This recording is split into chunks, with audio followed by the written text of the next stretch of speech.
प्रशांत कोरटकरच्या मुद्द्यावरून विधिमंडळामध्ये गदारोळ पाहायला मिळाला। मोबाईल सापडतो मग कोरटकर का सापडत नाही असा सवाल अंबादास दानवेंनी केला।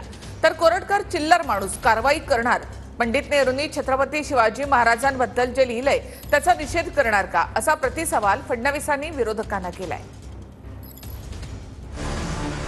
छत्रपती शिवाजी महाराज आणि छत्रपती संभाजी महाराजांबद्दल बदनामीकारक वक्तव्य करणाऱ्या प्रशांत कोरटकरवरून विधान परिषदेत गदारोळ झाला। प्रशांत कोरटकरचा मोबाईल नागपूर पोलिसांनी जप्त केलाय। मग कोरटकर स्वतः कसा सापडत नाही असा सवाल अंबादास दानवेंनी केला। कोरटकर विषयी बोललं पाहिजे, सोलापूरकर विषयी बोललं पाहिजे। सोलापूरकरला पुणे महापालिकेच्या सांस्कृतिक विभागाच्या समितीवर घेतलं जातं, कोरटकरला पकडलं जात नाही। कोरटकरचा मोबाईल जप्त झाला असं आता मी 15 मिनिटापूर्वी नागपूर सीपीशी बोललो। मोबाईल जप्त होतो कोरटकरांचा आणि कोरटकर सापडत नाही, कोणते प्रकार? कोरटकरनी कोल्हापूरच्या कोर्टातनं स्थगिती घेतलेली आहे स्वतःला अरेस्ट करण्यावर, त्याच्यावरती जायला सांगितलंय मी।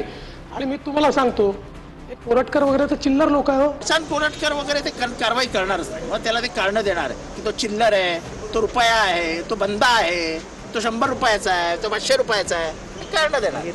पण त्यांना कारवाई करायची नाही, सोलापूरकरवर पण नाही आणि ते कोरटवर करून नाही। कोरटकर आणि सोलापूरकर जर एवढे जवळचे नातेवाईक तुम्हाला वाटत असतील तुमचे, तर वाचवा त्यांना, आमचं काय म्हणणं आहे। प्रशांत कोरटकर प्रकरणात बोलताना मुख्यमंत्र्यांनी जितेंद्र आव्हाडांच्या एका जुन्या वक्तव्यावरून पलटवार केला। जितेंद्र आव्हाडांच्या वक्तव्याचा निषेध करणार का असा प्रश्न मुख्यमंत्र्यांनी विरोधकांना केलाय। जितेंद्र आव्हाड काय बोलत, त्याच्यावर कधी निषेध नाही केला तुम्ही। जितेंद्र आव्हाड या ठिकाणी म्हणतात की औरंगजेब होते म्हणून छत्रपती शिवाजी महाराज, औरंगजेब किती बलाढ्य होता, महाराज 5 फुटाचे होते, हे रेकॉर्डवर, त्याच्यात नाही निषेध करत तुम्ही। असं सिलेक्टिव्ह करू नका।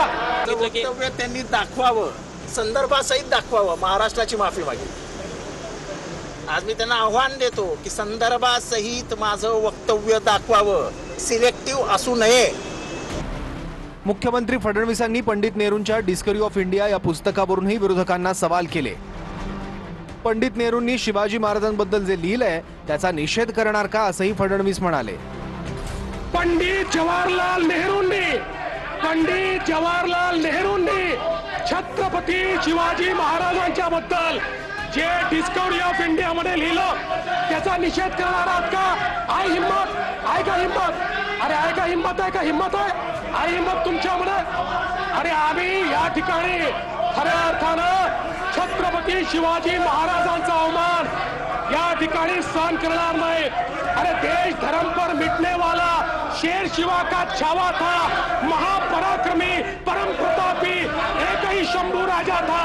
त्यामुळे या ठिकाणी पंडित नेहरू यांचा देखील धिक्कार झाला पाहिजे। संभाजी महाराजांबद्दल इतकं घाणेरडं लिहिलं गेलेलं आहे पुस्तकांबद्दल, त्या पुस्तकांचं काय करणार आहात? मागचा इतिहास काढायला गेलं तर 6 सोनेरी पानांपासून सगळं काढावं लागेल। नेहरू काय बोलले याच्यावरती आज या सभागृहात चर्चा नाहीये। 6 सोनेरी पानामध्ये काय लिहिलंय याच्यावर चर्चा होणार आहे का वरती? गोळवळकर गुरुजी काय म्हणाले याच्यावर चर्चा होणार आहे का वरती? नाही होणार। प्रशांत कोरटकरच्या वादग्रस्त वक्तव्यावरून विधानसभेतही विरोधक आक्रमक झाले। छत्रपती शिवाजी महाराजांचा अवमान करणारे महाराष्ट्रात जो कोणी असेल त्याच्यावर कारवाई होणार की नाही? हे कारवाई होईल की नाही? यांनी अपमान केला की नाही? कोरटकरावर कारवाई होणार की नाही? प्रशांत कोरटकर सध्या मध्य प्रदेशातल्या इंदूरमध्ये असल्याचा संशय पोलिसांना आहे। प्रशांत कोरटकरकडे असलेली रोल्स रॉयस कार सीआयडी जप्त करणार आहे। कोरटकरकडे असलेली ही कार महेश मोतेवारच्या नावावर आहे। ईडी आणि सीबीआयनं जप्त केलेली ही गाडी कोरटकर कशी वापरतो असा सवाल रोहित पवारांनी केलाय।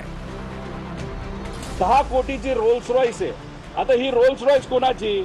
तर ही 4700 कोटी रुपये लुटणाऱ्या पुण्यातील समृद्ध जीवन ग्रुपचा जो मालक आहे महेश मोटेवार, याची WB02 AB0123 नावाची 10 कोटीची रोल्स रॉयस आहे। ही कोणाकडे? ही ईडी कडे आणि सीबीआय कडे। आता ईडी आणि सीबीआयच्या ताब्यात असलेली गाडी बाहेर कशी येते आणि हा महाशय कोरटकर का कोण आहे त्याच्याकडे ती गाडी कशी येते हा सगळ्यात मोठा प्रश्न आहे। म्हणजे त्याचा अर्थ हा कोरटकर पोहोचलेला माणूस आहे। देखिए, एक तो पहली बात, कोरटकर से हमारा क्या वास्ता? वो तो पत्रकार है, सबके साथ फोटो निकालता है, सबके यहाँ घूमता है और उन्होंने जो किया है वो मूर्खता भी है और ऐसी बातों का समर्थन भी नहीं हो सकता, और ऐसे लोगों को माफ करने का कोई सवाल नहीं उठता।